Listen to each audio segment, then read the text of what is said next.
All right. So here we have part 2. So what I'm talking about is, what are we supposed to be doing? If we were good children to Yahweh's Avot, the Elohim of Israel, what does he want us to see? Number one is, as we read in Psalms 91, yearning for him, which is to say, if you're yearning for something, it means you don't have it yet. But you can imagine having it and you really want it. So it's an inner zeal, an inner attitude of saying, there's something we've been deprived of. For whatever reason of the circumstances, we don't possess it yet. Now, we could say, but you really have a favor for something that you already have. That's not the same thing as yearning, longing. Yearning and longing, by definition, are words that mean an anticipation of something yet to be realized. Waiting, hoping, expecting, with a craving desire. That's different than appreciating what's always already yours. So for him to say, because they yearn for me, okay, that means we don't have it yet, but we have this expectation, we're observing something out there that we're straining toward. And because they know my name, because they Dalet Ayin Shin Mem Yod, well, that's something you already do have. Now I could look at that and say, well, if I analyze that, knowing his name provides or provokes the yearning. So there's something about his name which includes a future yet to arrive that we don't yet have. It's just analyzing the structure of the communication. Okay. We've been talking about the book of Revelation. So if I go back and look at picking up kind of where we left off a little bit a couple weeks ago, I mean, just real fast, look at Revelation chapter 5. I'll just read a few things to bring us up to a place in Revelation 7. And I saw at the right hand of him who sat on the throne, and I saw, this is John speaking, I saw at the right hand of him. Now, is the one sitting on the throne, is that Yeshua or is that the Father? You know, we're told that nobody can see the Father. I know I've heard some people say they've seen the Father, they've talked to the Father. I don't know what that means. But somebody's sitting on a throne. A book which was written within and on the backside was sealed with 7 seals. So if I picture a book like this, of course it says Sefer, scroll, but this is written in English. It's written on the inside and on the back, but it's sealed with 7 seals. I mean, are the seals along the edge of the book? Is that? Let's see if it's a scroll. Scroll's wrapped up. It's written on the inside, but it's also written on the backside. Well, remember the tables of stone were written on both sides, but it's sealed so it can't open up. I'm just saying, you try to picture. And I saw a strong messenger. That means a big, tough angel. Gabor. The word Gabor, Gimel Bet Resh, is a powerful, strong man, a warrior, a hero. So this might be Gabriel, the angel Gabriel, like that, a strong messenger. Melech Gabor El. So I'm saying you have to look at the English and say, what's the Hebrew, and is it accurate in the Aramaic or the Hebrew? I saw a strong messenger who proclaimed with a loud voice, "Who is worthy to open the book, to open the scroll, and to loose the seals here?" Why not the guy sitting on the throne? Isn't he worthy?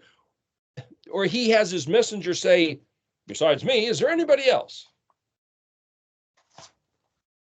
No one, either in heaven above or on earth, beneath the earth, was able to open the book or even to look upon it. No one was able. Well, wait a minute. We have one verse that says, who's worthy to open the scroll? And the next verse says, no one was able. Now that makes me picture that they all tried. No one was able. They couldn't even look at it. So for some reason, maybe it was so bright, or they couldn't get access, or nobody under the earth. Check, go down and look in Hades. Is there anybody down there? Is there anybody under the water? Is there anybody out in outer space? Hey, go look. It almost sets up kind of like the proverbial Easter egg hunt. It's like hide and go seek. It's like, go find somebody who can open it up. Ask the guy sitting on the throne. No, that's not what it says. No one in heaven, above or on the earth or beneath the earth, was able to open the book, the scroll. What's going on? Why is he staging this? And I wept greatly because no one was found. So they're looking. How long does this take? There's no time in this heavenly zone, but maybe there's some kind of a time because there's past, present, future. Take a couple minutes, a couple hours, a few days, a month went by. I don't know who was able. No one was found who was able to open the book or to look on it, to even look on it. If I read that in English, I'm going, he's holding the scroll in his hand. He says that, but nobody can look on it. That must mean something else. Maybe they can't perceive it because the word resh aleph hey means to look or to perceive, allowed to have exhibited. So they couldn't open it or even behold its exhibition.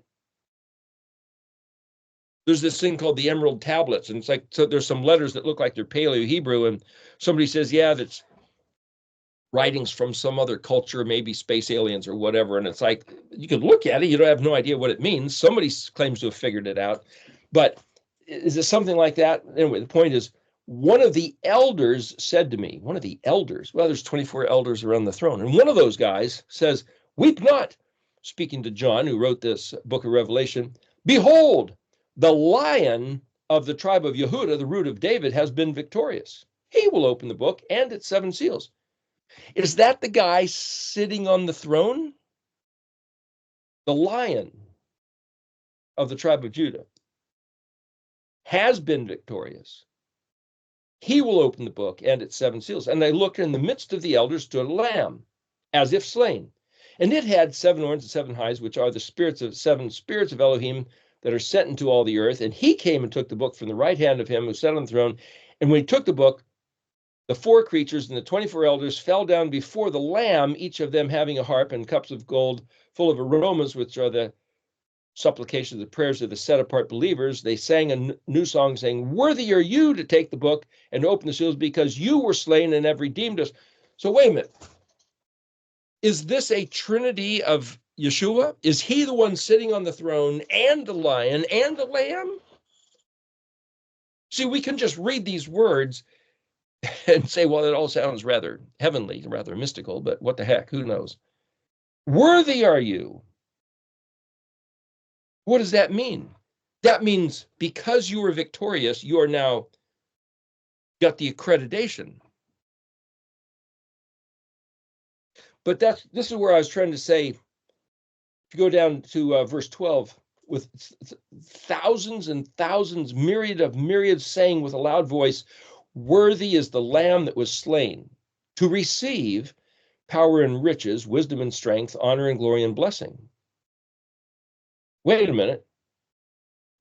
If he's the creator, doesn't he already have all those things? Why does it mean he's worthy to receive? To receive, if they're already his, how can he receive them? See, once you start looking close at these things, a bunch of stuff doesn't make any sense, at least not to me,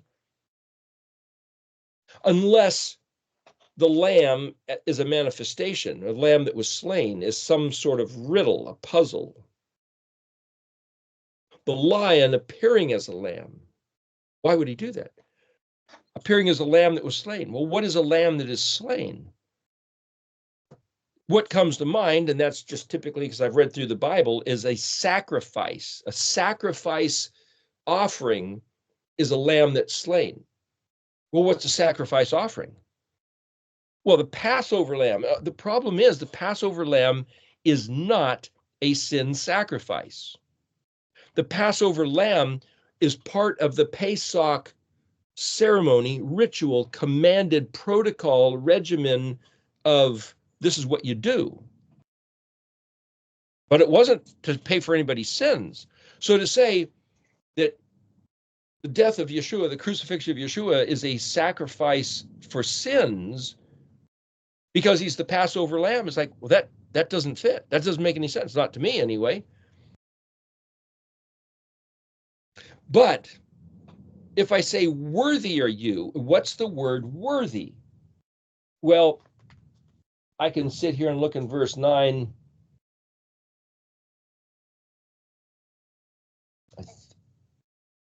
Well, I'd have to look it up in the Aramaic, but the point is, a worthy key has the right tooth pattern to fit the lock. That means it's aptly suited. That's a meaning of the word worthy. Not that, oh yes, it performed a task in the past and it's of such notable regard, it's worthy to receive blessing and praise. What a great thing. What a great lion lamb. But to say this lamb is a worthy, meaning fit and suitable to open the seven seals, then what that means is there's something about a lamb being slain, which is the key to open those seven seals. What seven seals? A seal is a chet tav mem. What's a chet? What's a tav mem? Well, those are letters of the alphabet. So because he gave Adam connection with words, communication with pictures, with meanings, teaching, the foolishness of preaching to propagate the seed, and Yeshua gave parables where the seed was his word. The seed is something which gets transported from one place to another where it'll lodge, spend the night, lamed yod noon, to lodge, to spend the night, take root, grow within the proverbial womb, the mem, where it noon sprouts, it develops, comes out of the ground and puts forth another generation bearing more seed. That's what he designed in the universe. But there's something about the lamb that's slain, that picture, that concept is the key that has to open up the seven seals. What are the seven seals? He doesn't tell us what they are. He tells us what happens when those seals are opened, one by one at a time.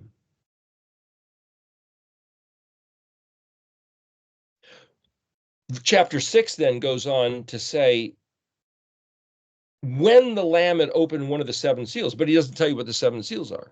So I was suggesting a few weeks ago, it's like, what if we could imagine that there's a scroll, a sefer, a book, wrapped up, what would be written on it? Nobody knows. They can't even look at it. They can't even guess. Yeah, but then he tells us in this Revelation, chapter 6 forward, yeah, there's seven seals, and each time he opens up one of the seals, something happens.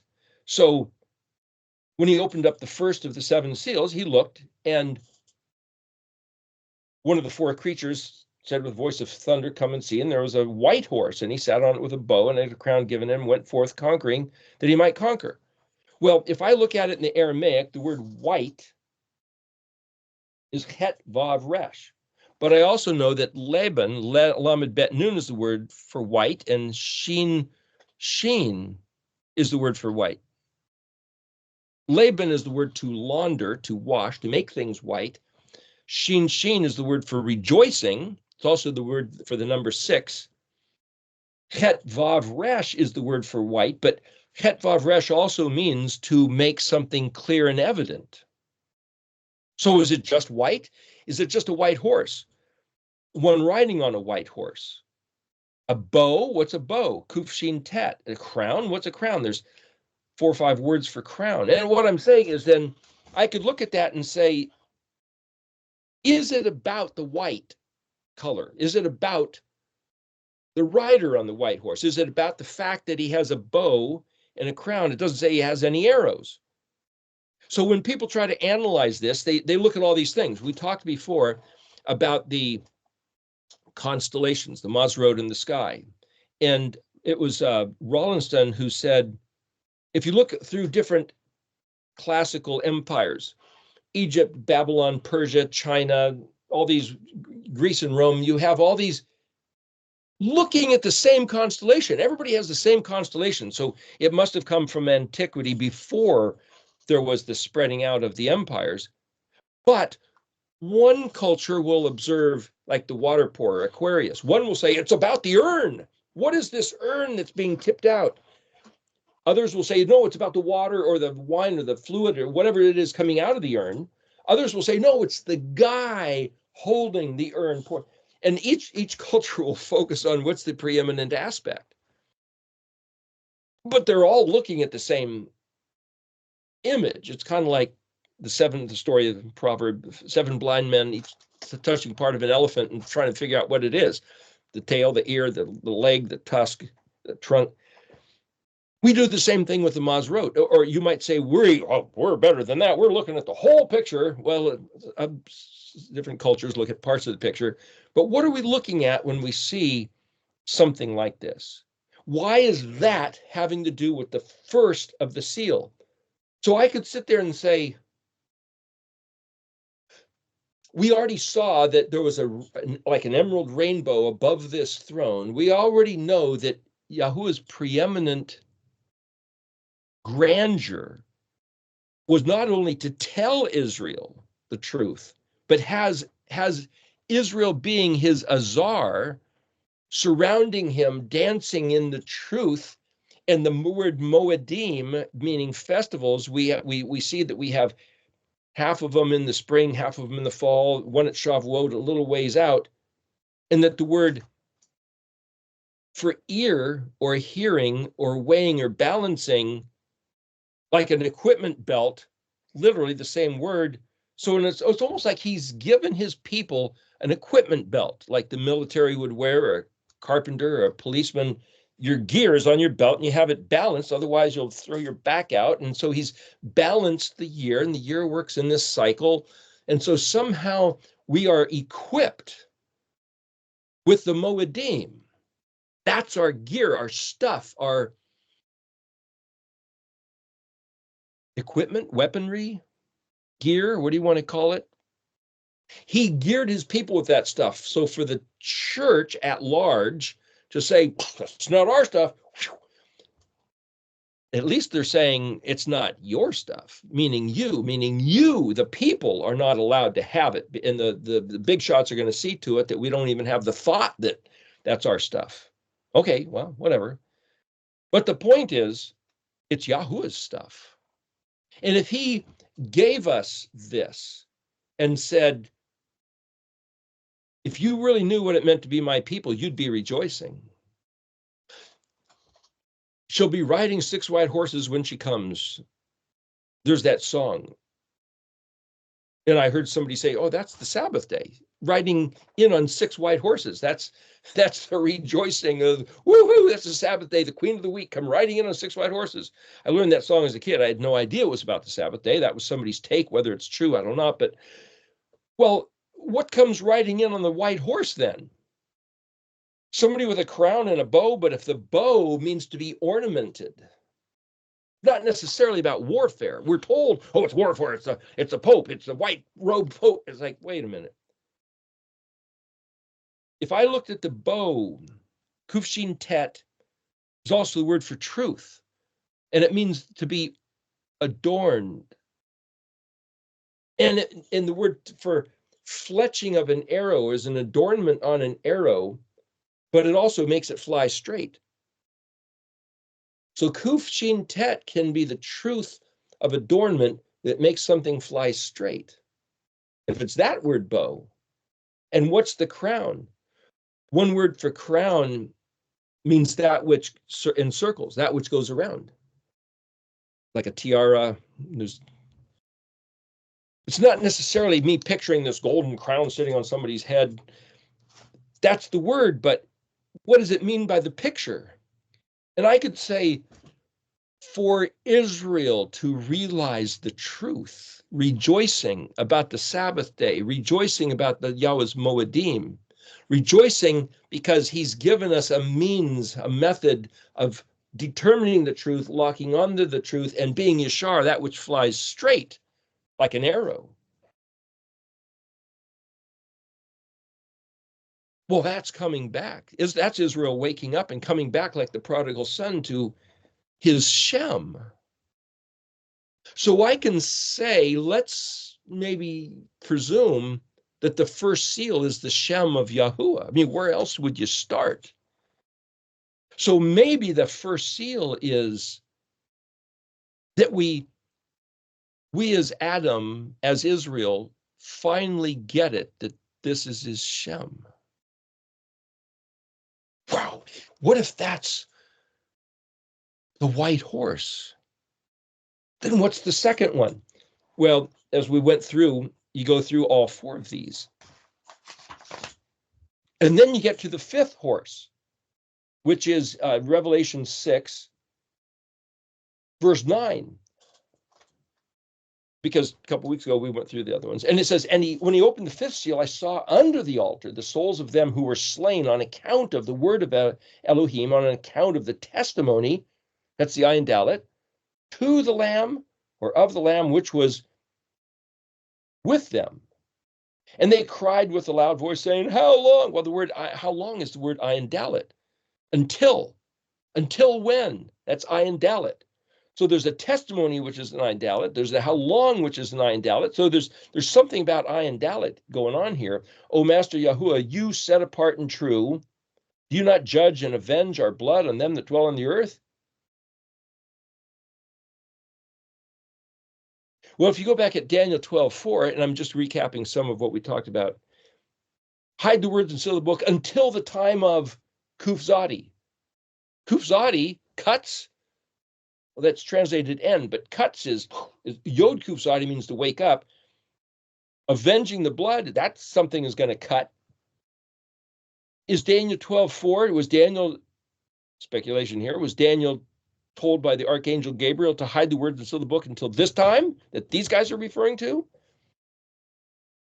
And to each one of them was given a white robe, and they were told, just be quiet yet a little while longer until the consummation of their fellow servants and brothers who were to be killed as they had been. Oh, great. A bunch more people have got to be killed. But yet I'm looking at this saying, wait, isn't the covenant that Yahweh has with Israel is that if we walk in his ways, listen to his voice, he would not allow our enemies to prevail over us and kill us. Now, I'm not saying nobody's going to die, but I'm going to say there's something about whether our enemy is a monster beast or whether the enemy is space aliens or little bugs of disease or a stupid accident where you get in a car crash, or what's the enemy? What's it mean to die? Yeshua said whoever believes in him would never die, though our mortal flesh ceases, our inner being will never blink, never perish. And I've heard stories of people who their body died, they see their body laying there, and yet they're still consciously alive, and it's like, well, gee, I'm out of that, and don't even feel the pain of it. Just the point is, these guys are told, calm down, just wait, wear a white robe, that'll entertain you for a little while. Give the kids a ball to play with, and then have them wait for another half hour before dinner or something. What does that mean? Well, if it has to do with timing, and if this is that time, then until that might bring us present. What's the next one? Verse 12, Revelation 6. And I looked when he had opened the sixth seal. There's a great earthquake. The sun became black, like sackcloth of hair. The whole moon became like blood.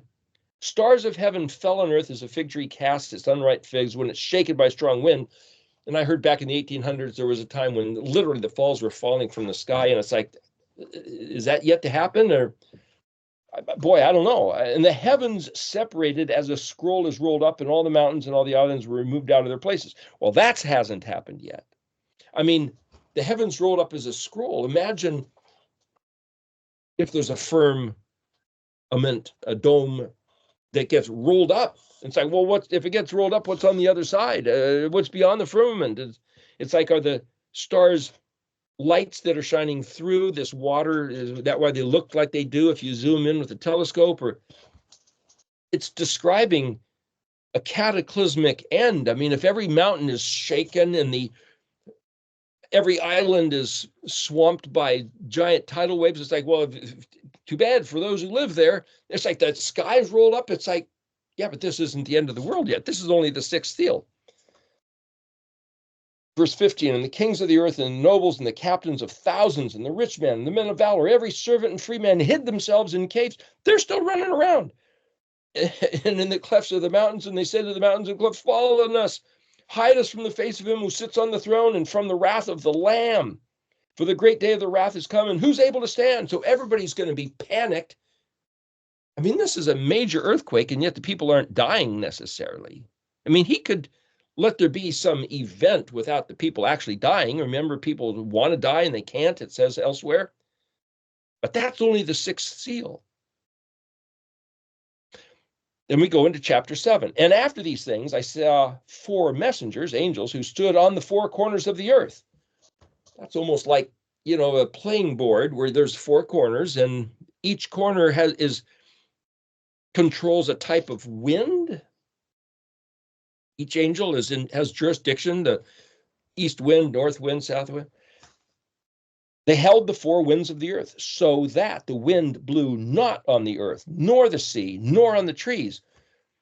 This is one place where people say, well, it can't be a globe. There's not 4 corners, and where are they positioned? If they were, they might be like, you could have a geometric picture of a cube with a sphere inside of it. Yeah, but the cube's got then 6 or 8 corners. It's like, where's the 4 corner? If it was flat, so it's like, maybe it's just all metaphor. But either way,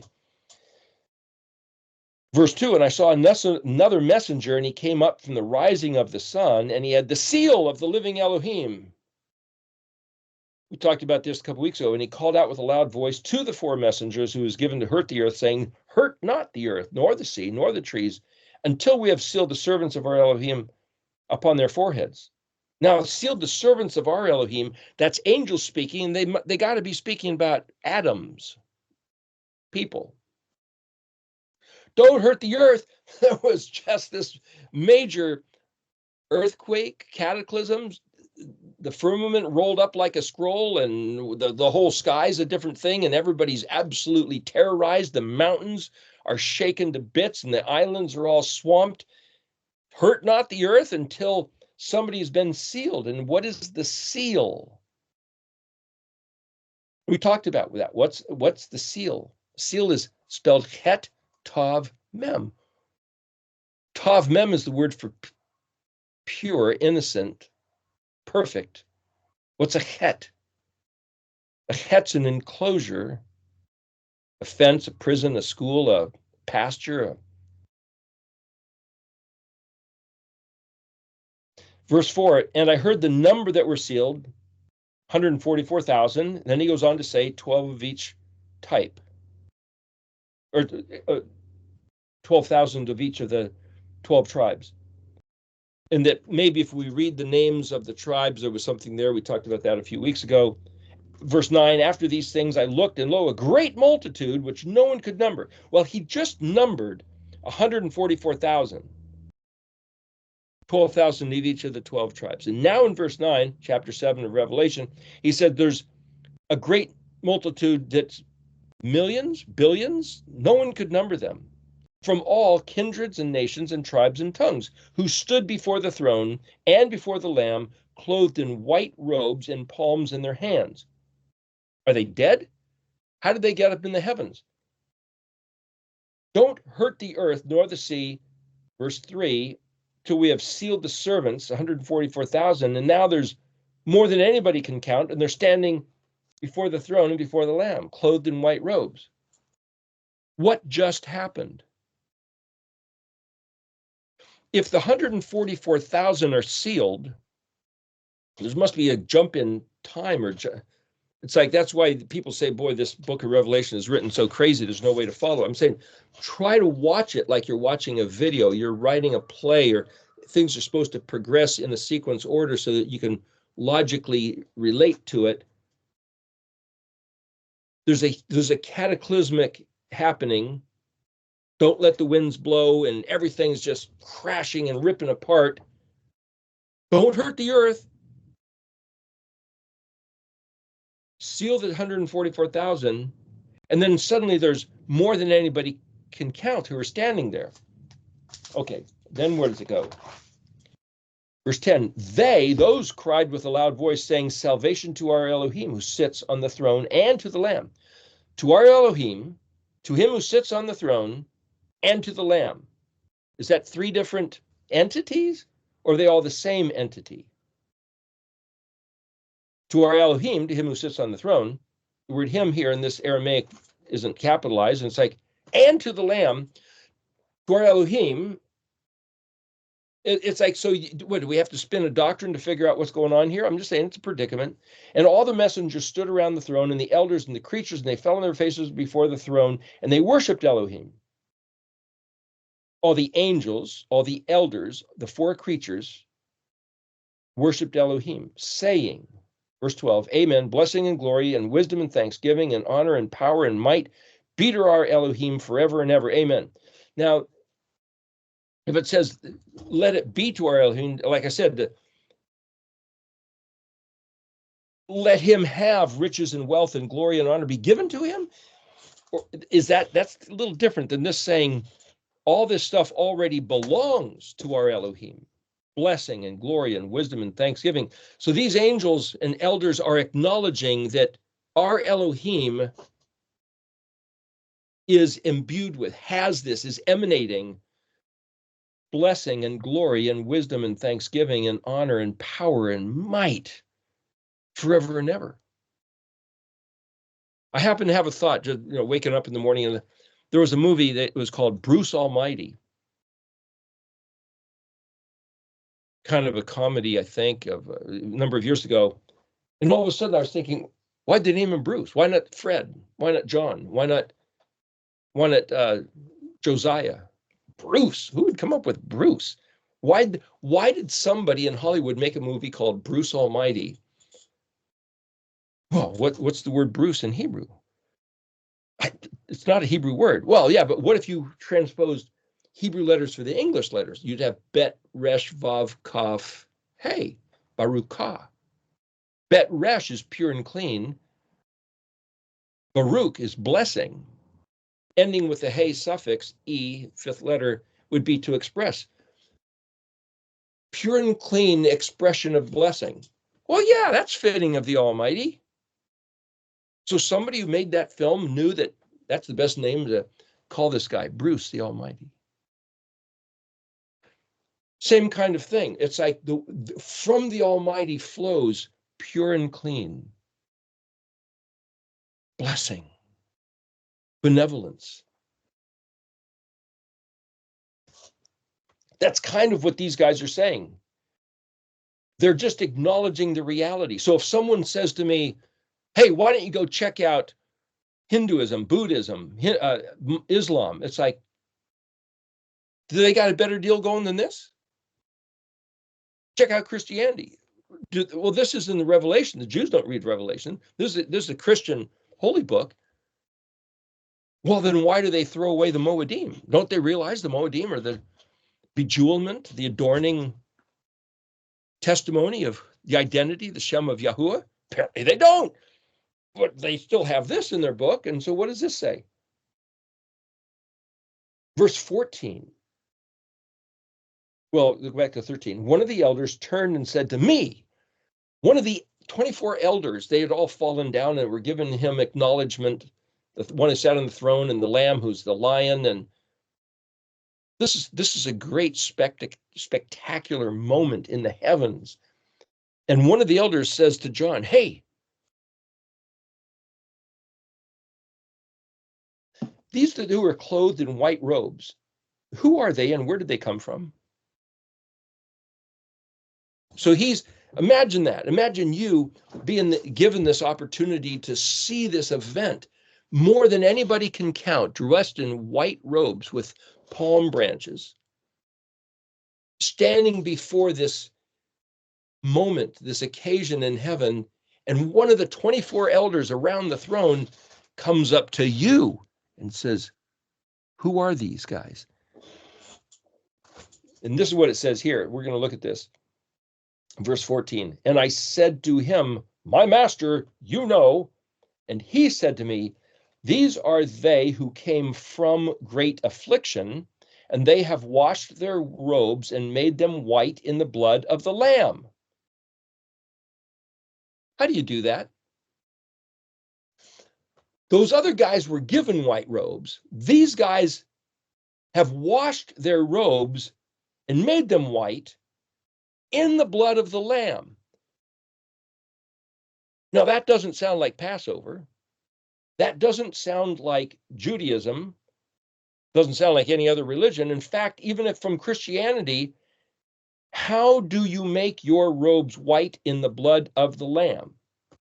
Suddenly, this is a big predicament, because if there's more millions, billions of people, human atoms standing there giving great praise and glory to Abba YHWH, and they have washed their robes and made them white in the blood of the Lamb, and the Lamb that was slain, how do we do that? Because if we want to be part of that number, we should make our robes white in the blood of the Lamb. Now, if he doesn't tell us how to do it, we're going to have to guess. And if we can't guess, we're going to have to ask our pastor, our professor, our priest or prophet, how do you do that? If you say, I want to be one of those people that do that, because what's the upshot of it all? Verse 15, therefore, they are before the throne of Elohim, and they serve him day and night in his temple, and he who sits on the throne will protect them. Protect them from what? If you're standing in his presence forever, they're protected from everything. There is no more anything to be protected from. Verse 16, they will not hunger nor thirst anymore, nor will the sun fall on them, nor any heat, because the Lamb who is in the midst of the throne will feed them, and he will lead them to fountains of living water, and Elohim will wipe away every tear from their eyes. Well, that means that the Lamb and Elohim seem like two different entities, but nevertheless, the point is, boy, now, if there was a goal that we could aspire to as we live our lives on the face of the earth, that seems like a pretty good destination to have as your yearning. And if that's the refuge, besides whatever refuge we have on the face of the earth, Psalms 91, if that's the ultimate, infinite, eternal refuge, I mean, read that. He'll protect them. They will not hunger, nor thirst. The sun won't fall on them or disturb them. No heat, because the Lamb would, sometimes you like heat, but you're never going to feel like, it's too hot. Let's get some air conditioning here. Because the Lamb will feed them, lead them, fountains of living water, and every tear wiped from their eyes from Elohim. It's like, how do you get there? Wash your robes white in the blood of the Lamb. Then you get to chapter 8, first verse. And when he had opened the seventh seal, there was silence in heaven for half an hour. It's like, okay, that's a whole other thing. So we're not going to address that. We're going to back up a verse and stay. What does this mean? Okay, now, so what I did, I'm reading from the AENT. Now, if I read that verse 17 in the ISR, just to get a comparison, verse 14, one of the elders responded saying, who are these dressed in white robes, and where did they come from? And I said to a master, you know. And he said to me, these are those coming out of the great distress. The great distress. I think the King James might call it the tribulation. Having washed their robes and made them white in the blood of the Lamb. Because of this, they're before his throne of Elohim, serve him day and night in his dwelling place, and he who sits on the throne shall spread his tent over them.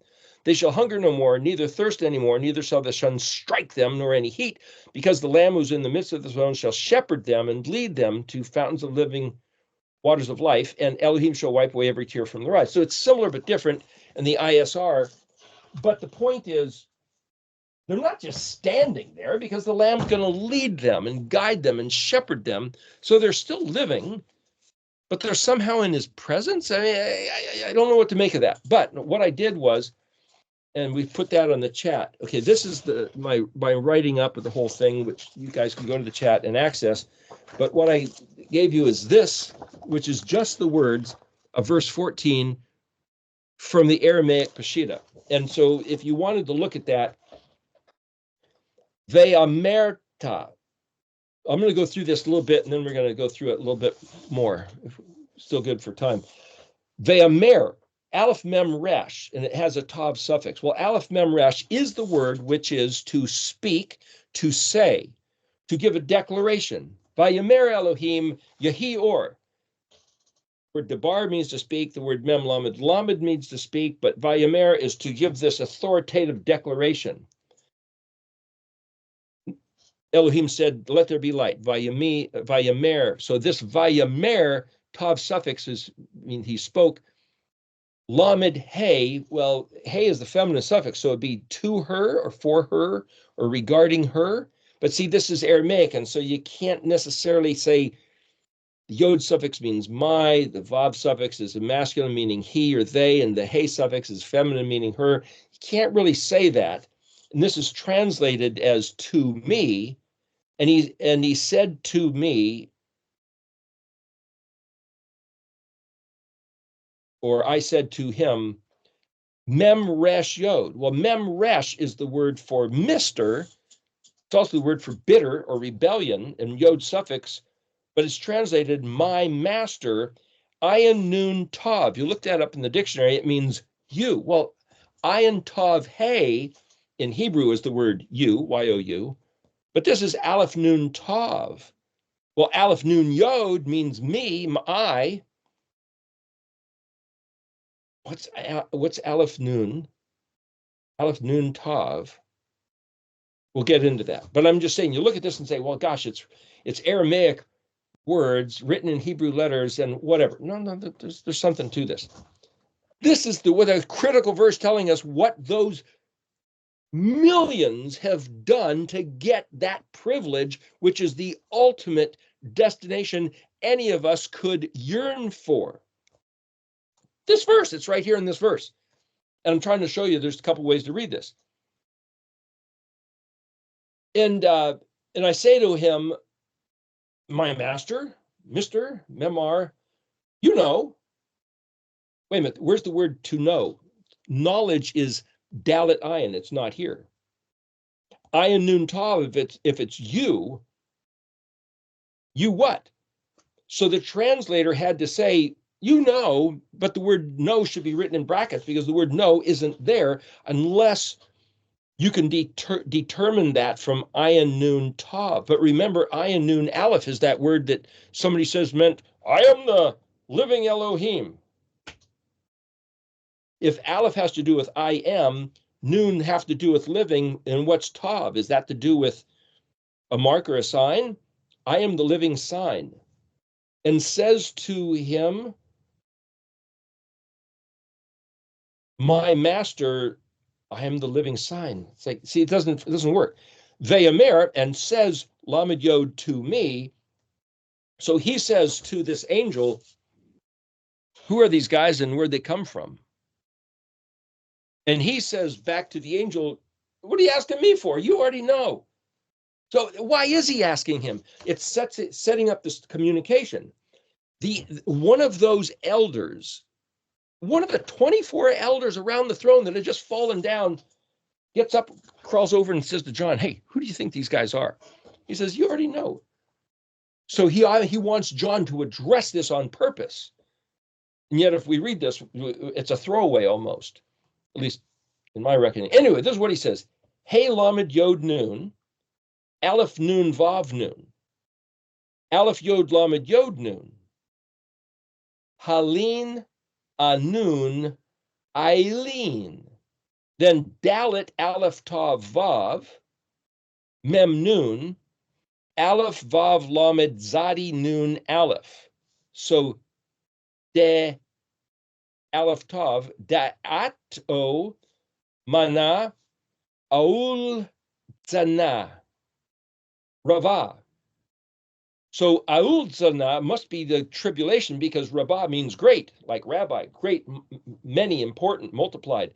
Ve halalo. Hey, we know that word, halal, ket lamed lamed, profane, violated, desecrated, punched holes in, emptied out, made hollow. It's the opposite of kadosh. The sacred and the profane, that's the word profane. Kadosh is the sacred. It's to start something new. It's a priest denied the priesthood, and it's a priest of questionable descent, genealogical descent. Hence, he can't be the priest. So for somebody to say, Jesus was not born of Joseph, if Joseph wasn't his father, therefore he's not the son of David, therefore he can't be high priest. They punched holes in him. They drained out his blood. He was made halal. He started something new, a new religion called Christianity. Therefore, it's not the same as he's an Elohim Achrim, is not the same religious observance of spiritual reality as our forefathers would have known. It's all wrapped up in that word het lamed lamed. Het is the eighth letter, English letter H, which is the word hell. So when you said it just made it like hell, you do, it's just like, what are you saying? You're not invoking Gehenna or Hades or the fiery pit. You're saying it's profane, it's vile, it's been violated, it's been ruined, desecrated. Something's really messed up. That's the word chet lamed lamed. And then here you have this word aleph samik tet lamed yod he vav nun. Yod he vav nun. Yahon is the suffix, aleph prefix. So samik tet lamed, or aleph samik tet lamed, is satel. Satel. There's a street named Satel in West LA. Satel Boulevard. And then vav chet vav resh. Hey, there's that word white. Aleph nun yod nun.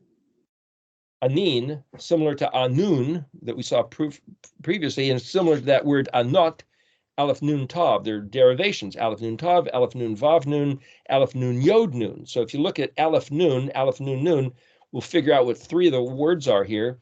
And then you got Bet Dalet Mem Aleph. Dalet Mem, that's the word blood. Dalet Aleph Mem Resh. Aleph. Wait a minute, blood of the lamb. Where's the word lamb? Look up all these words and you'll never see the word lamb. Well, how do they get washed clean? And how do they get, these are those that washed their robes and made them white in the blood of the lamb. If I looked at the word het vav resh, there it is, that's the word white.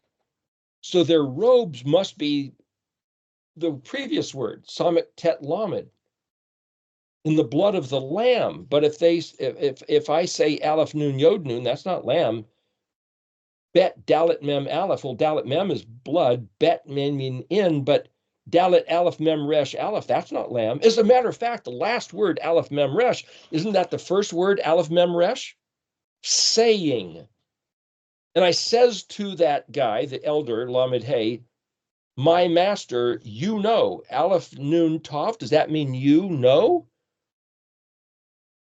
And he says, aleph mem resh is to say to me, Halin anon, ailin. So if aleph yod lamed yod nun, is that related to hey lamed yod nun? But lamed yod nun is the word that means to lodge or spend the night. What has that got to do with coming out of great tribulation and making their robes, washing their robes white in the blood of the Lamb?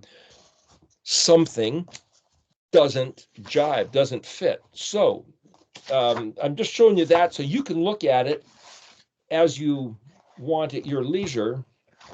Try to figure it out on your own. And then here, this is my, let's go through it a little bit more. So the word aleph mem resh certainly means speech, declare, or to tell to him. The word mem resh yod, well, mem resh is the word that we get master or sir, but hey, put a hey prefix in front of it. Hey mem resh yod aleph means to fly.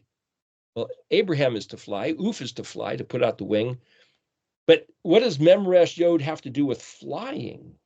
Hey, Memresh Aleph Hey is rebellion, or to fly off. All right, that's it. We're done. That's that kind of flying. And then Aleph Nun Tav means you or you know, but Aleph Nun Yod means I am. And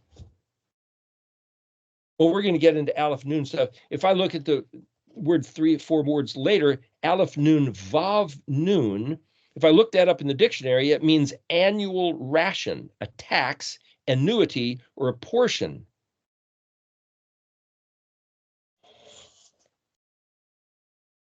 An annual portion. That's something you have to pay or something that you get.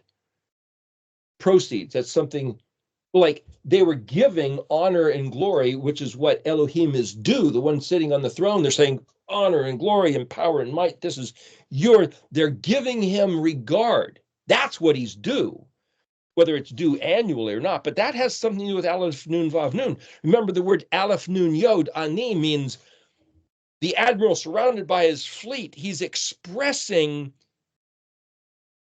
his grandeur. You could say that the creator surrounded by the universe, surrounded by, I could picture like a target, circle after circle, and emanating out the hordes of insects and fish and birds and animals and trees and plants and stars and all these ring upon ring of all the stuff that his majestic imagination that he's invented, pinnacle of which was Adam.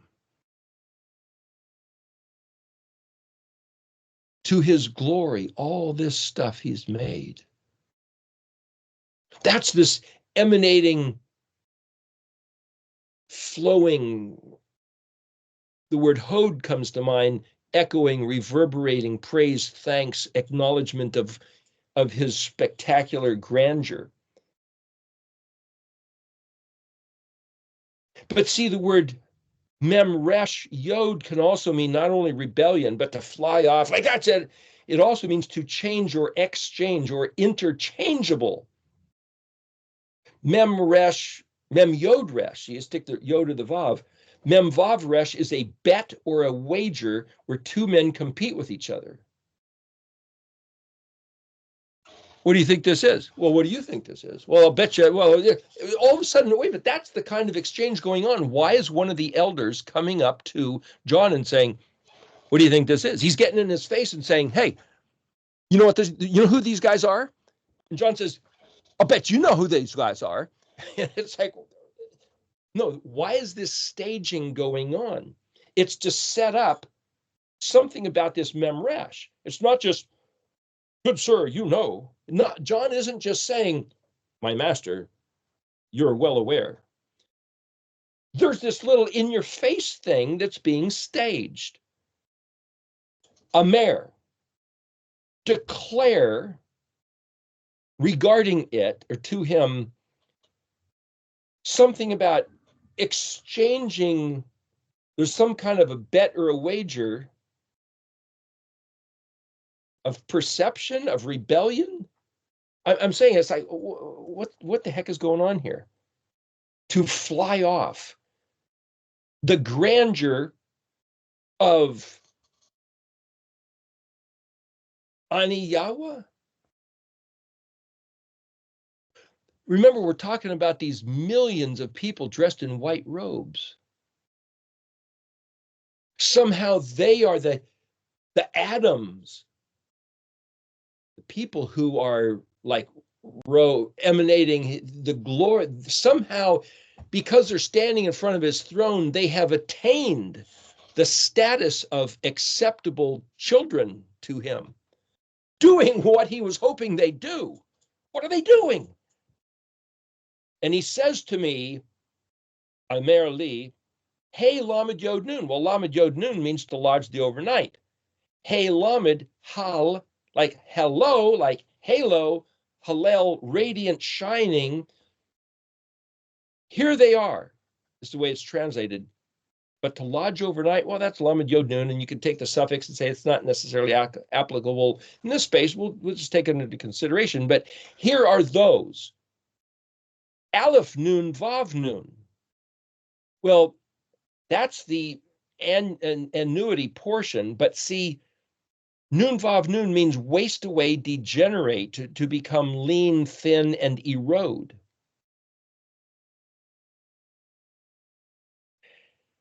Nun Vav Nun has to, or Aleph Nun, or Aleph Nun Hey means to lament, to bring about, mournful, sad, gloomy, complain, deceived, a pretext for a quarrel. Why did Yahuwah stick the tree of the knowledge of good and evil in the middle of the garden? If there's going to be a fight, this is right here what it's going to be about. I'm going to tell you to not eat the tree, and you're going to eat the tree, eat the fruit of the tree. That's going to be the quarrel. That's going to be the fight. We talked about that's what that whole thing means. So Aleph Nun Hey literally means, well, remember, why was Adam hiding? He was lamenting because he was deceived, and he knew it, and he knew he had betrayed Yahweh's confidence, blown his fidelity, lost his sanctuary, and he was just heartbroken about it. Mournful, sad, gloomy. Adam became Aleph Nun Vav Nun, wasted away, degenerated, become lean, thin, eroded. Hey Lamed Nun, if you're looking at what is this nooning thing? Hey Lamed Yod Nun, radiant, shining, but following further. And he says to me, there's a speech given to me, Lamed Yod, which I have speech, and following, eroding and becoming thin, and then Aleph Yod Lamed Yod Nun, see this derivative, Aleph Yod is the word for if, island, not. It's like, where's the island? Where's Adam? What's going on? It's kind of being lost. Yod Nun, the suffix meaning they, like, hey Lamed Yod Nun, here they are, here they are these. But Aleph Yod Lamed is the word Ayil, which is the opposite of Aleph Nun Vav Nun. It means strong, mighty, powerful, of great esteem. Aleph Yud Lamed Nun is tree, but it's cedar, oak, powerful, majestic. It's the ram, it's the bull, it's the elk, the stag. Wait a minute, so why is that after that? Speech given to me, here they lodge overnight, mournful, sad, gloomy, complaining, wasting away. They're the strong, powerful ones. Then Dalet Aleph Tav Vav. That's not a word in the dictionary. Aleph Tav has to do with being in essence. The Aleph Tav has to do with how do you define Aleph Tav? The one word never translated. Oh, it refers to Yeshua. Well, yeah, but no. There's other stuff going on. If the Aleph Tav is the full scope between Aleph and Tav, like the bookends, the covers of the book of what is the Aleph Tav, and if Aleph Tav, the Aleph through Tav is that word of John 1:1 of who is Elohim, what is his plan, what's his Shem, what's his idea, what does he want, what did he make, who are we, how do we fit, who is Israel, what's the covenant, why did Yeshua have to die, what did he bring us to, what is our hope, what's our yearning, all that's the Aleph Tav. And the Dalet means of. And the Vav suffix means his. So you could say the strong, mighty, powerful of his Aleph Tav. And the word Dalet Aleph Hey means to fly or glide or the flight. So there's a flight of rebellion and there's a flight of Ayil. Abraham is the pinion wings to take off and soar. Yitzhak, hilarious laughter. Yaakov, rise up over superseding all opposition. That sounds like Ayilin Da'ato. And then there's this word Memnun, out of, away from, beyond. But Memnun also means to count. And if you look in the dictionary, it means to subscribe for a time. To subscribe for a time of what? The curse. To sign up for a time is het tav mem, to be, that's the word, to be sealed. But remember, he said there was a curse imposed on the northern kingdom, 390 days, Ezekiel chapter 4, a day for a year, times 7, Leviticus 26, 2,730 years subscribed for a time of what? Wasting away, sad, mourning, gloomy, worthy of complaint because we didn't listen to his voice.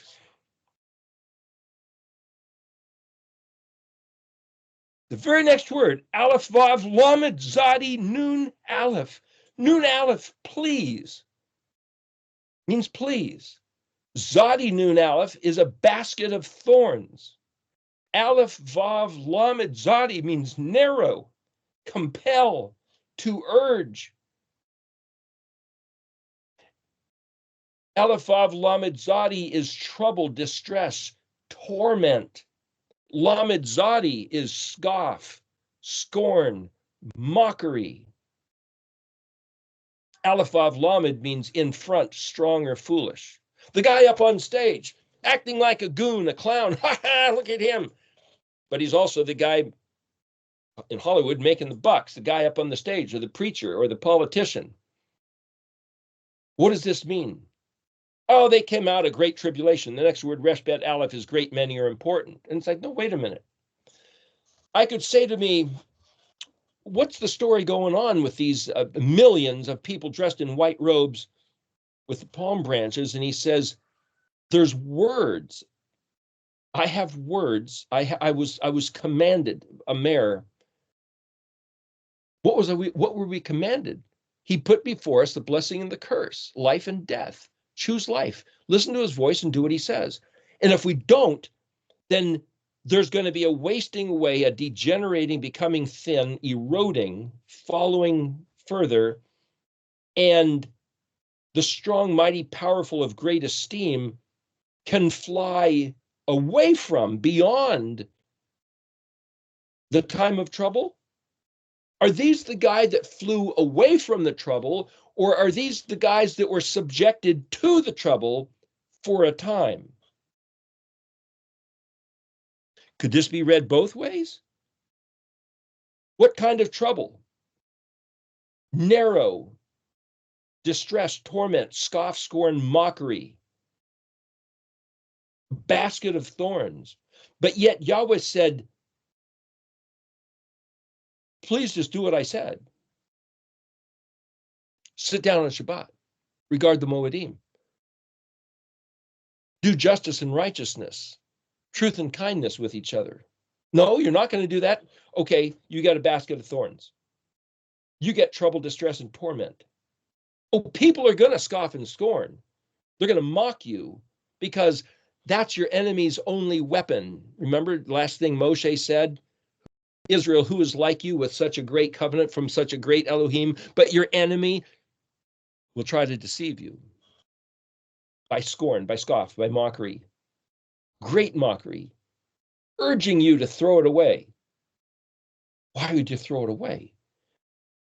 The next word, chet lamed lamed vav, profane, vile, desecrated, start a new thing, punched holes in, empty, polluted, violated, rendered as common, play the flute, deprived of priesthood, outer space, the universe.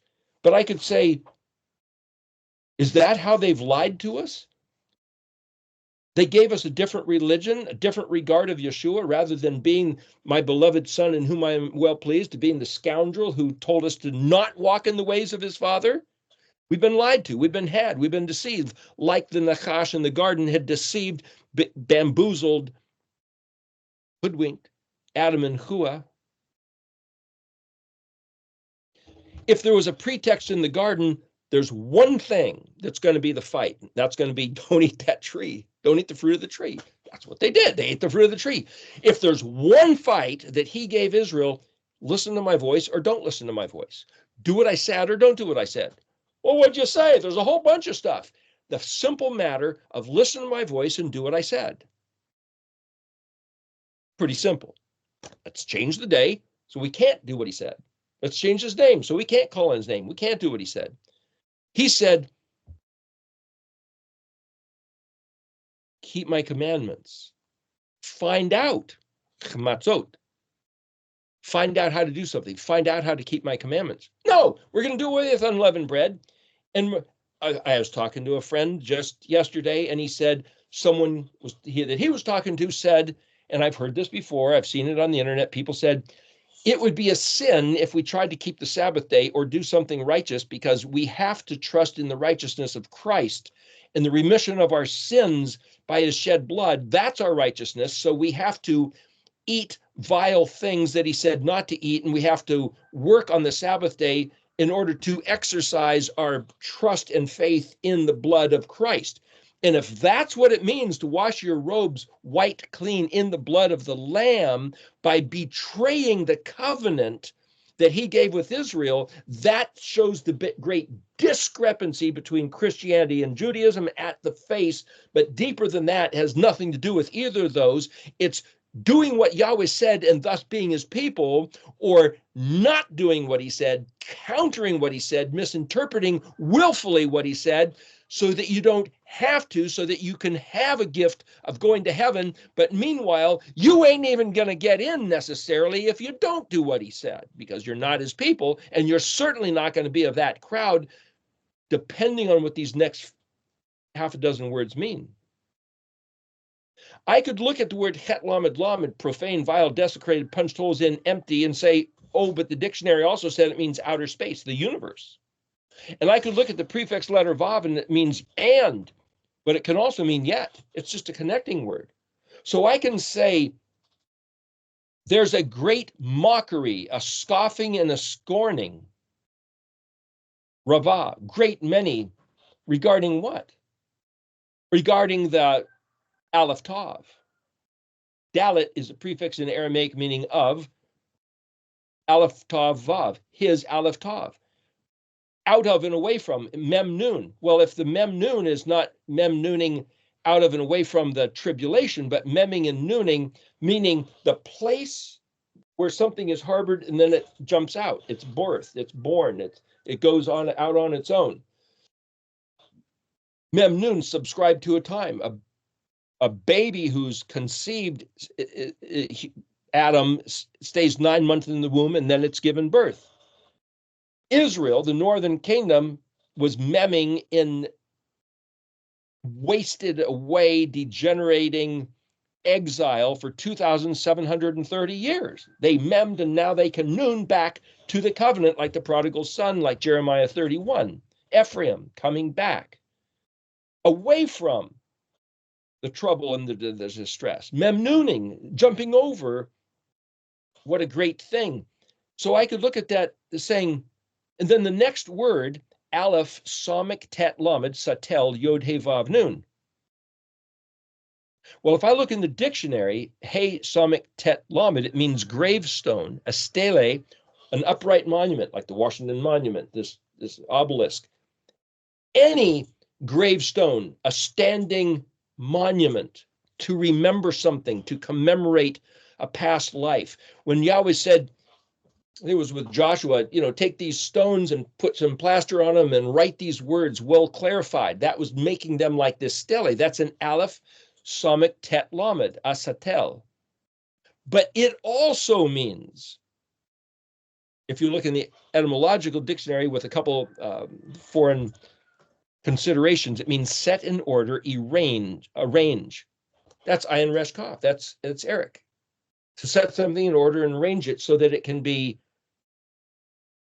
It's also the word equip and adjustment, clothing and equipment. That's the same word as the word for to hear, utility belt, equipment. Chumash, word for first 5 books, have to do with being equipped. Aleph, if you look in the dictionary, Aleph, Zadi, Tet, Lamed, He, Zadi instead of Samik. So sometimes Tet and Tav are exchangeable. Sometimes Samik and Zadi are exchangeable. Sometimes Samik and Sheen are exchangeable. So if you look at that, it means garment. Oh, that's where they get the word garment. So the next word is Vav, Het, Vav, Resh, Vav. Oh, that's the word white, but it also means clear, evident, and clarified. So is there an upright monument that's clear, evident, and clarified. Well, like Joshua was told to write the words well clarified. Is that what it's talking about? Set in order, arrange the equipment like a monument with the words well clarified on it. But it's translated a garment made white. How do you make a garment white? Well, you must wash them, but there's no word for wash. Then you get the word aleph, nun, yod, nun, anin. Well, the word nun, like fish, no, the word dag is fish, but nun means to multiply like fish or multiply like grain. So anin, if you look in the dictionary, it means sensitive and delicate. But nin, nun, yod, nun, means sprout, increase, posterity, or offspring, like billions of fish or billions of insects. So that's that word aleph nun hey, aleph nun yod, aleph nun nun. Aleph nun yod hey is ships or fleet around the admiral, the emperor, radiating grandeur by looking at all that he's made, his sprout, his increase. That's, you could see that in this word. What's that got to do with sensitive and delicate? You look at the word aleph nun yod nun, aleph nun yod hey, and it also means ego. Aleph nun yod nun, aleph nun nun. It's the I am, it's the self, which is sensitive and delicate. Moaning, lament, sorrow, grief. You wouldn't feel moaning and it has to do with your level of sensitivity and delicate. Well, Yahweh's a warlord. He's the Almighty. He's this powerful one. He's also sensitive and delicate. He gets his feelings hurt when we don't listen to him, when we're bad children. This is my beloved son in whom I'm well pleased. Or the opposite. These are my rebellious, cantankerous, infidel children of Israel who got stiff necks that just drive me batty. And I'm just going to take all of the stuff away and tear down everything I built. You know, we read about how he planted a garden and put in a tower and made it real nice and watered it and irrigated it and put a fence and all this. He had all these beautiful ideas. And then his servants, his children, his people, Israel, just ruined and desecrated, defecated on the entire thing. And he just tears apart in a fury. But he said he was going to rebuild it. When we come back to listen to do what he said. The last two words of this verse, bet dalet mem aleph. Bet dalet. Hey, you remember, it wasn't good that Adam was bad. Bad, bet dalet, bada. What's it mean? Alone, separated. It wasn't good, it wasn't tov that Adam was separated. Adam was missing something, so he made Hua, Eve, so that Adam wouldn't be alone. Elohim was alone. He made us, he made Israel to be an Azar, same type of thing. Why? What are we supposed to be doing? Well, dalet mem is the word for blood. Where's the word lamb? Not here. I'll tell you where the word lamb is. You go back to the word gravestone, aleph, somic, tet, lamed, yod, he, vav, nun. You look in the dictionary and say, well, this is what you get when you start breaking down the words and looking at the pieces. Tet, lamed, yod means lamb, but it also means dew or patchy, something intermittent, like the dew is like fog comes down and there's a little bit of dew here and there. It's not just a blanket like everything wet like a rain. It's patchy dew. Well, lambs have these patchy sort of camouflage coloring on them. So the word tet lamed yod is lamb. So here's what the translators have done. They took the word aleph, somic, tet lamed yod, he, vav, nun, and they said it's lamb. Where's the blood of the lamb? This word bet dalet mem aleph. Dalet mem is the word blood. Blood of the lamb? Well, bet dalet mem. Bet is a prefix letter that means in, on, with, among, through, against, and in the condition of. So that's the blood of that lamb, of that other bird. What about washed it clean as white robes? Well, the word garment is aleph, clothing or equipment or garment, aleph, somic, tet, lamed. So the word lamb and garment, core, made white. clear and evident. What? There's another way to read this, because the last word is dalet, aleph mem resh aleph, which means as spoken. Remember, the word aleph mem resh means speech, declare, told, as he told us, as he said. What did he say? He said, remember the glory of Elohim that those angels were saying, the whole earth is filled with his glory. When he says something, it happens. That's the glory of Elohim. Everything he says happens. That's what we went through a couple weeks ago, looking at that. And when you say the word he was and is to come, there's the verb of, it contains yod, tays, and vavs. But if you can also sprinkle in the alephs and tavs, like what I was saying earlier, in Aramaic, and you drop that tav in there and you get the word aleph, yod, tav, it is the Hebrew word that means to spell words. So the great insight of that is that everything that exists can be spelled with a word. And when Yahweh said something, thus it is, it can be found in the spelling of words. So we do the task of spelling of words and we can see the truth. And it only works in Hebrew. I don't have to learn Sanskrit or Chinese. There might be some value, but I can see it absolutely 100% in the Hebrew. So for my friend said, well, too bad for you. You better go take a college class and learn some other culture, some other religion, some other language. Not going to do it. I don't have the time for that. Every moment that I can figure out what this is saying, why? Because we're going to look at this now, putting this all together, and it'll show us how to have our robes washed in the blood of the Lamb. This elder comes up to John and gets in his face and says, hey, what do you think? And John says, hey, I know you know. And so there's this setup of, wow, hey, you know, but there's millions of other people who already know that I don't know. But he's making it an issue. Betting, wager, memresh. These are those that lodged overnight, mournful, sad, and gloomy. But they were supposed to be the strong, mighty, powerful, of great esteem, the Aiel. And the Aiel that can be found in the promise of the Aleph Tav jumps over, is away from, like Yaakov, the great distress, the scorn, the mockery, by realizing that something has been profaned and violated. What? Our equipment, our garment. If you set his words in order, and yet I could look at the universe and say, the universe is clothed clearly to anyone sensitive enough to be able to read that which has been unprofaned by Adam's sin. What he made in its purity, the heavens declare the glory of Elohim.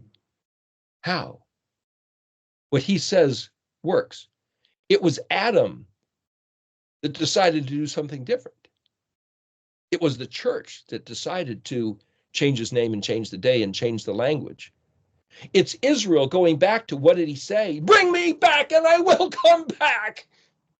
Ephraim. Jeremiah 31. In my sorrow, in my moaning lament of grief for being vile, desecrated, starting a new thing, deprived of priesthood, the universe speaks. How? Bet dalet mem aleph.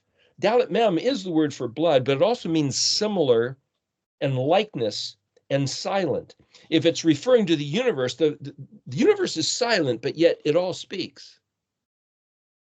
The word charesh, Zechariah 2, verse 1. 4 chareshim, silent, deaf, mute, inscribed in wood, pottery, metal, dark sylvan enchantment, unintelligible words, like Paleo-Hebrew words scratched into wood, pottery, metal, written on, etched on articles. Bet Dalet Yod means for the sake of. Bet Dalet Yod Vav Nun, fantasy, invented story, not real. Hey Dalet Mem, this is Bet Dalet Mem. If you replace the bet prefix with a hey prefix, it means to cut or dissect or dismembered. Remember? We talked about remembers, a car. What is to remember? Well, if dismembered is Bet Dalet Mem, how did Adam become dismembered from connection?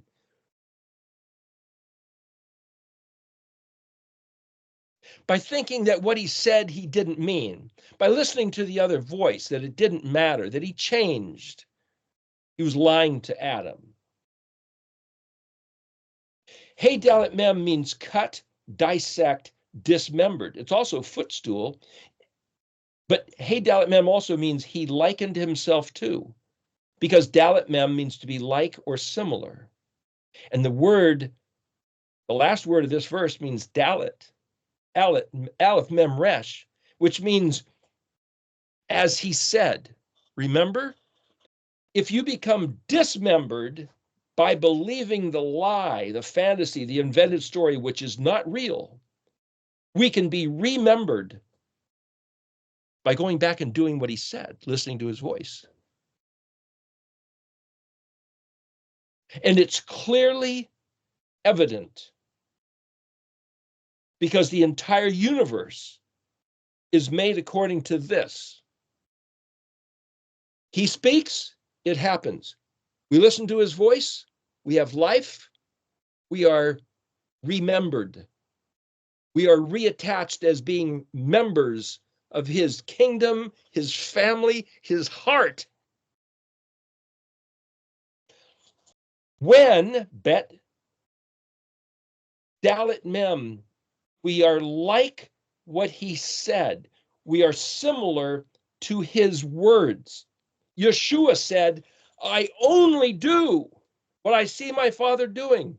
I only say what I hear my Father saying. Then why is he on record of having his apostles and prophets and pastors and professors and priests tell us to do otherwise? That's profane, vile, desecrated, punched holes in, polluted, violated, rendered as common, deprived of priesthood. It's an illegitimate generational, it's a GMO. It's not him. It's not our Father. And that's where the gravestone is. Rearranging a different order. The order of Melchizedek. We don't have to do anything he said. Well, goodbye. To set in order, to arrange, to equip, adjustment. Aleph, Samech, Tet, Lamed, Asatelion. Lamb, the blood of the Lamb. If I read in this English text and it says, these are those that washed their robes in the blood of the Lamb, washed their robes white in the blood of the Lamb, I have no idea what to do and how to get there. And yet millions apparently figured it out. And they have this incredible eternal blessing, this promise of being in his presence and protected by him.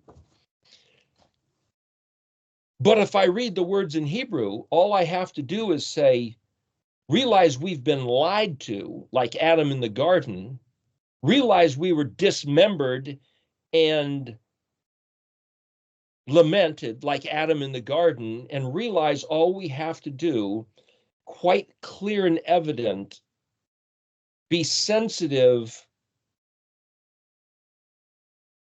that his heart is one of reattaching us. He's not angry forever. He's not hating us, wishing that we can't wait for the day to pitch us all into the lake of fire. He's yearning to have a people who would yearn to understand his voice and walk in his ways as his children, as his servant. We've been lied to, we've been had, we've been held in a torment of trouble in the northern kingdom of Ephraim for 2,730 years. Is there another tribulation coming? Is it the continuation of the one that's been? Regardless, we can fly right over it if we just do what he said, as he said, because that's what he said. You said,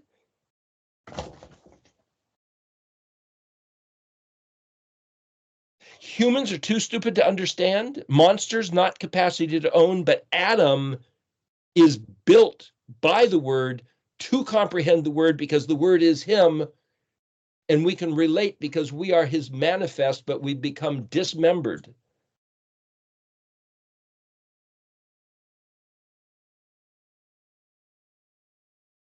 Dismembered. Hey, Dalit Mem. Remember what he said. Remember the Sabbath day to keep it kadosh. Tie the zitziot, and you look at it and you'll remember.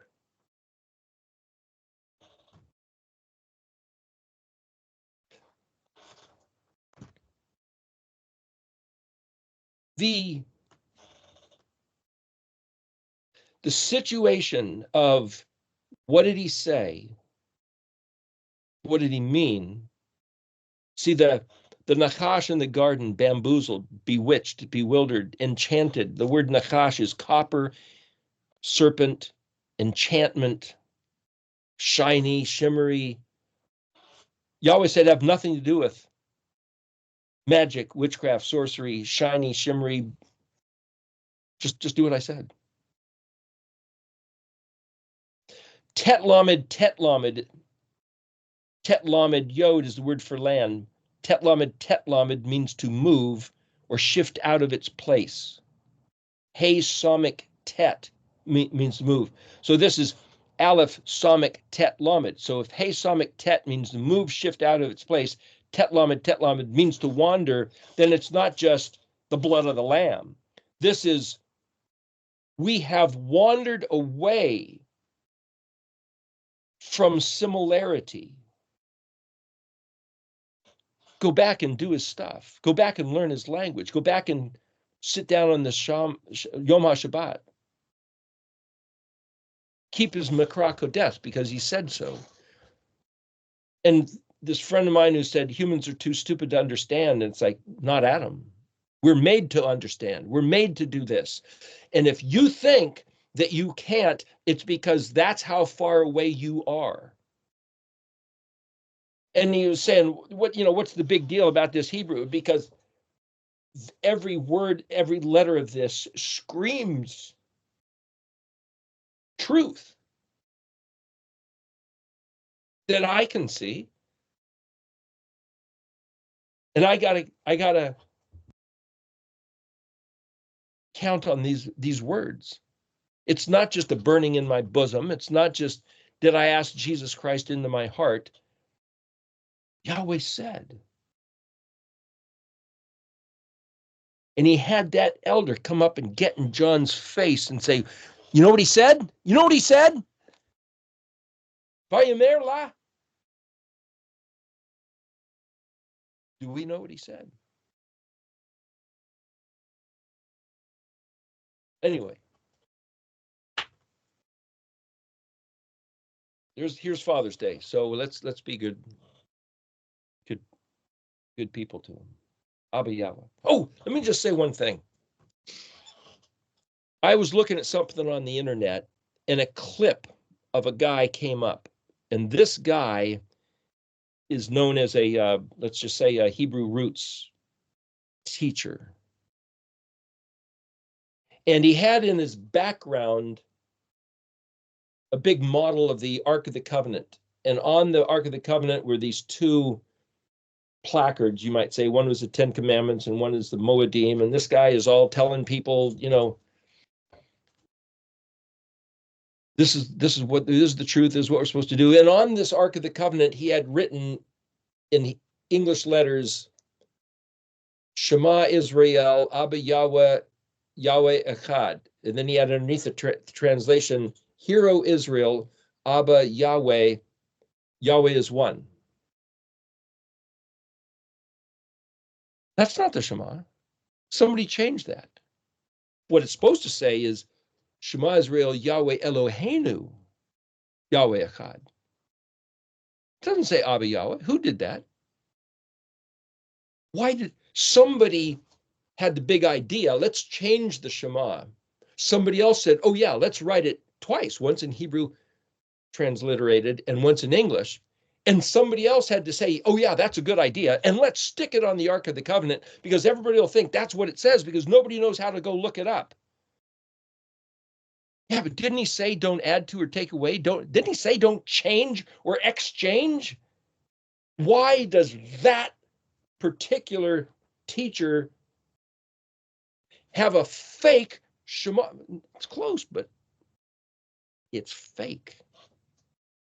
Why? I don't know what to make of that, but it disturbs me greatly.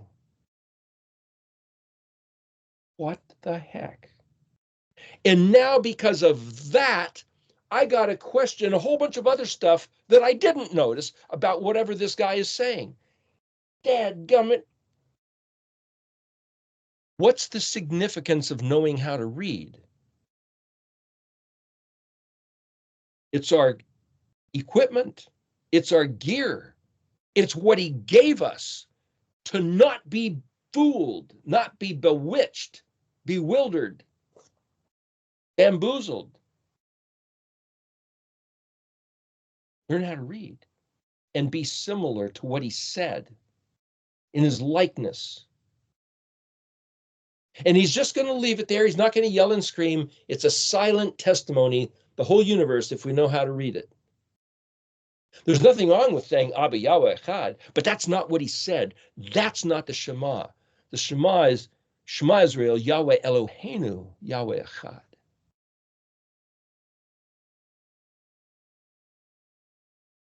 Somebody intentionally, on purpose, changed what he had designed on purpose, because the purpose can be found in us participating in doing what he said. So he gave us the Moedim to engage him, to dance with him, to circle. There was one time, it was at Sukkot in 2004. There was a woman named Bala who was a dance teacher, and not a lot of cooperation, but she had all the women at Sukkot stand in the middle of a circle surrounded by the men, because most of the men wouldn't participate in the dance that she was having them do. And it was pretty amazing. She said, okay, the men, simple dance move. You stand there and you start walking kind of in a circle around, and every once in a while, at a particular downbeat, you just take your arms and you go, and you say the words, huh. That's it. That's the dance. The men just stand there in a circle around the women and kind of walk in a circle while the women are dancing, twirling, whatever they're doing. And the men just take a few steps, take a few steps. And it's like, okay, that's kind of goofy, but we did it. And there was something about that. And the women said afterwards, they said, it was almost like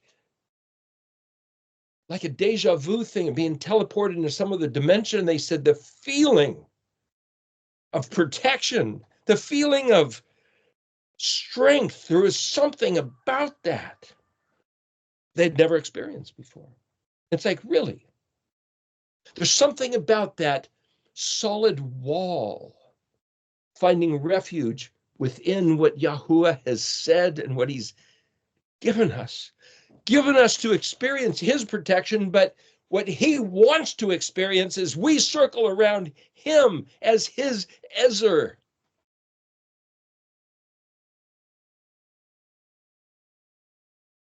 We should be that.